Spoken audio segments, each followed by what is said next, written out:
Christmas party last year, I gave them the battery things that one hole for plugging phone in.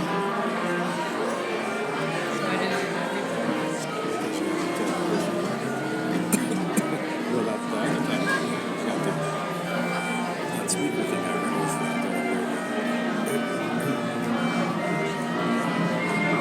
I think this guy back there, little white shirt and back there, listens to this.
to the fall band concert. This is the varsity band, and what they just played was the Battle of Pavon, which is a traditional Renaissance dance, kind of royalty march style of piece. Generally, it's played before some kind of battle or some kind of celebratory journey, and I just found it fitting to open up with this piece to kind of a musical journey of sorts. So, my name is Oliver Leafblad. I'm the band director, the 8th-12th band director here in Montevideo. My notes here. I'm a Luther College graduate, Soli Deo Gloria, and all that stuff that we say. Mr. Hampton and I have that in common, along with many other things. I also grew up just down the road in Litchfield, Minnesota, so I'm not too far from where I grew up, so I'm just kind of bouncing back and forth between small towns in Litchfield, Decorah, and now here in Montevideo. So it's been a very smooth transition. I've been working with these students and these students over here for the past couple of months.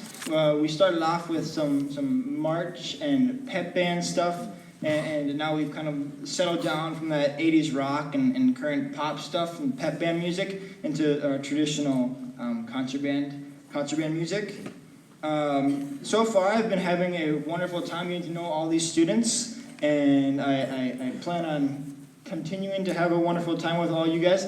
And the community has been super supportive of me, and I feel very blessed to be a music educator in this town. And with that, a joke, because I like to tell jokes. This one's more planned than normal, but normally I just kind of say some stuff in band that might catch you guys off guard. But we work on a lot of articulations and musical terms, so hopefully varsity band and concert band get this. Want to hear a joke about the joke about a staccato?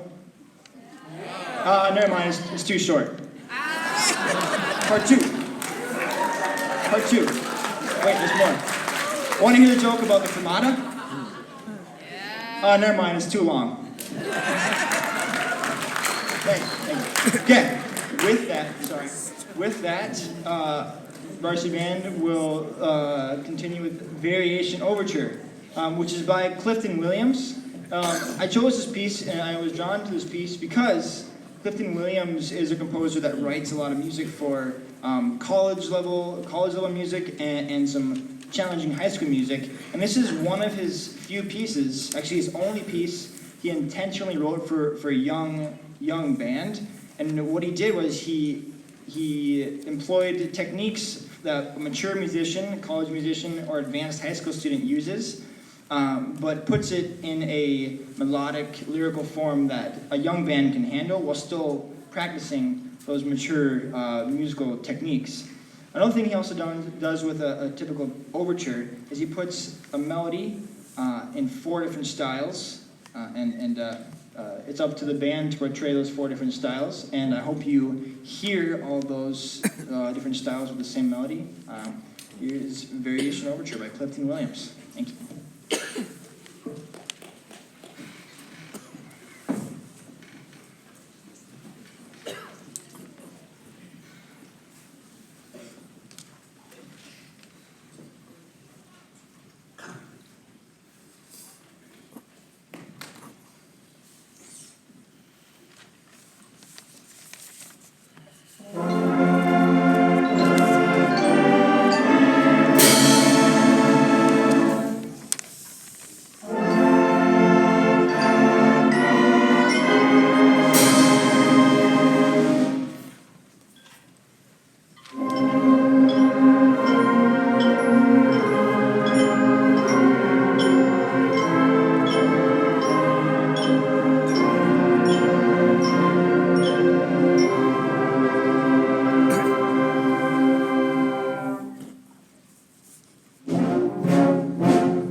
piece we're going to play for you is When the Stars Began to Fall by Fred J. Allen, which is a traditional setting of a spiritual, an African-American slave spiritual.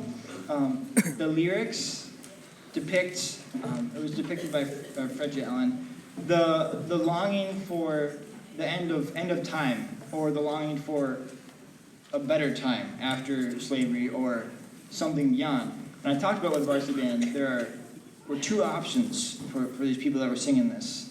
It was either going north, risking their lives, or somehow being killed while working as a slave. So either this text that they're playing in a band setting is full of this rich meaning about dealing with death, and two hard options: either running, risking your life, possibly dying, or being killed by working.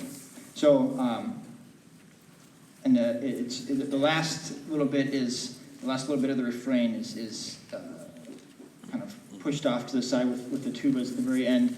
It's the last little glimmer of the lyric here that kind of pushes the last emotional bit to the end. So with that, this is When the Stars Began to Fall by Fred J. Allen.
Varsity Band's final piece for this concert is a traditional military march called Military Escort.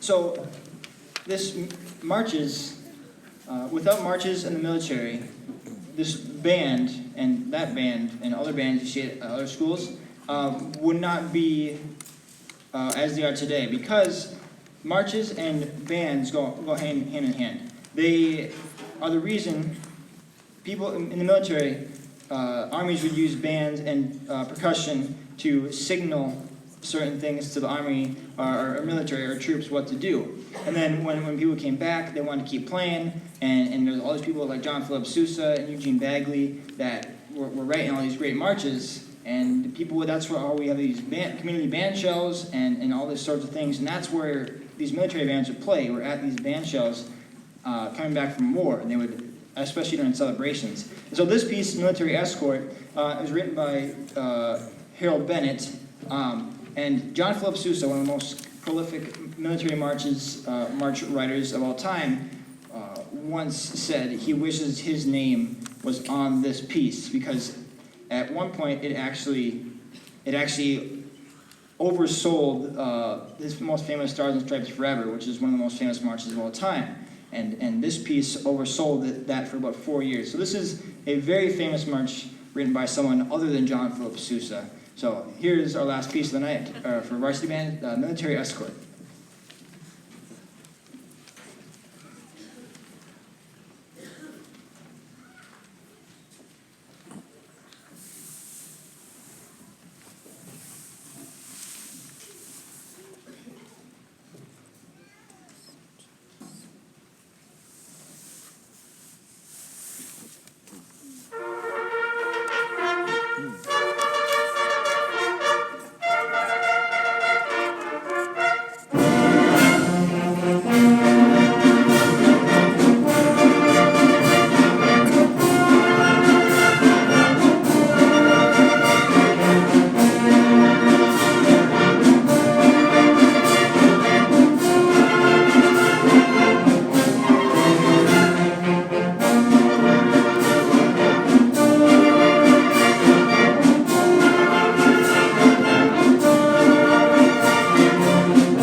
All right, this is the concert band. Our first piece we're going to play for you is Overture for Winds by Charles Carter.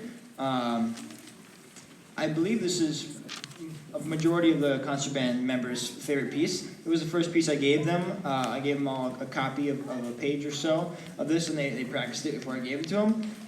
It was my way of kind of gauging and kind of figuring out what I got to work with, and I think they enjoyed it.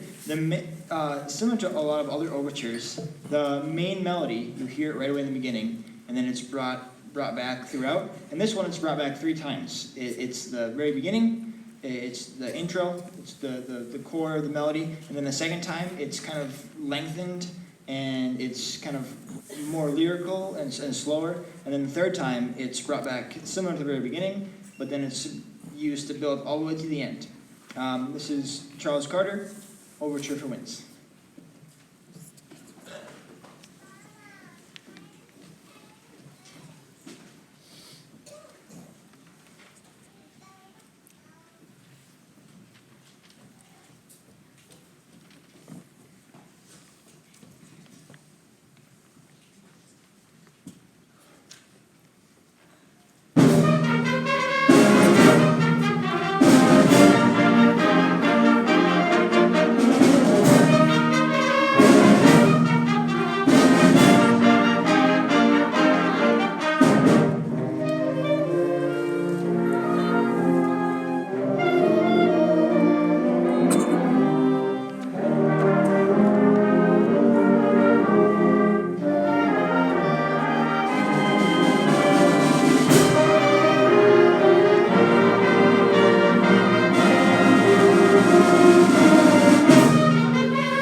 Next piece we have for you is Tricycle by Andrew Boysen Jr.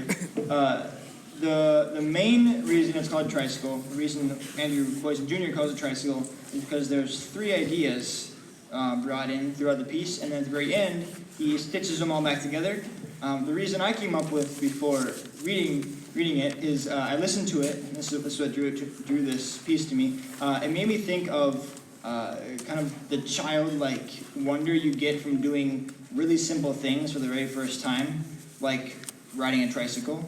I just imagine, I grew up on a country road and, on a farm, and I just imagine myself riding my 2-wheel bike with training wheels down the gravel road, and I just imagine this piece playing in the background. So that's what I like to call a Tricycle. But listen for those 3 ideas and try and think of some childlike things that you did for the very first time, and that wonder you got from that. This is Tricycle.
Our next piece, let me grab the score for this one, is With Every Sunrise. Robert Sheldon, this is a newer piece Robert Sheldon wrote in memory of someone he knew.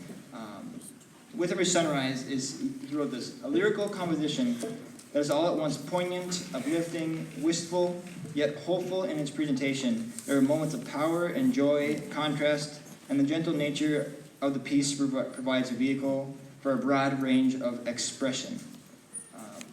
So when I introduced this piece to the concert band, I told them at first it's With Every Sunrise, and then I told them later on that the little brackets, it says, comes as a promise of a new day. And so it was with this piece emphasizing that as humans, we can have bad days or bad moments or periods, long periods, short periods in our life, and as humans we're promised that the next day we get that new sunrise. So I kind of strive to talk to the concert band about finding things in their life that they can kind of, that's their promise for the new day, their new sunrise, and hopefully they found something in this piece that was their promise, and I can tell by the way they play it that they did that. So this is With Every Sunrise by Robert Sheldon.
Sorry.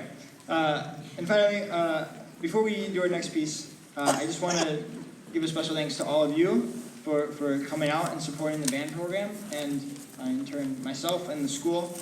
It's great to see this many people here. Love it. Also, I want to give a thanks to all the custodial staff that helped me out, Mr. Hampton, Mrs. Swenson, and anyone else. I'm still learning a lot of names, lots of people. So if I should have made a list. I wrote down a lot more things, and I should have made a list. But thank you if I ever asked you a question in these first couple of months, or if you helped me say, oh, Mike Connolly did set up the whole entire, he's not here right now, but he's fixing something else. And he helped set up this entire setup right here. Rob Huseby helped me get all the stuff over here. And any of the students that I ask last minute to do, hey, move that chair over there, or something like that. Some random thing like that. If you ever helped me in these past couple of months, thank you. If you helped me specifically set up for tonight, double thank you. You get double points. That's awesome. Anyways, last piece of the night. National Emblem March is another march by E.E. Bagley. Same deal. Military marches were celebrations after wartime, and we wouldn't have traditional concert bands if we didn't have military marches. This just happens to be one of the most famous marches. I know I've been saying that a lot. Marches are famous. But not by John Philip Sousa, again. This piece gets its name from the U.S.'s national anthem, the American flag, and you will hear the Starscream banner for a little. You hear it pop out in some instrument that you'll probably pick out. This piece is written so well, in my opinion, that it's one of the only marches that doesn't have that traditional stinger right at the end to let you know that it's finished. It's just so well written that you just know it's finished. So with that, have a great evening. This is National Emblem March. Enjoy.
again, thank you for coming to our fall concert.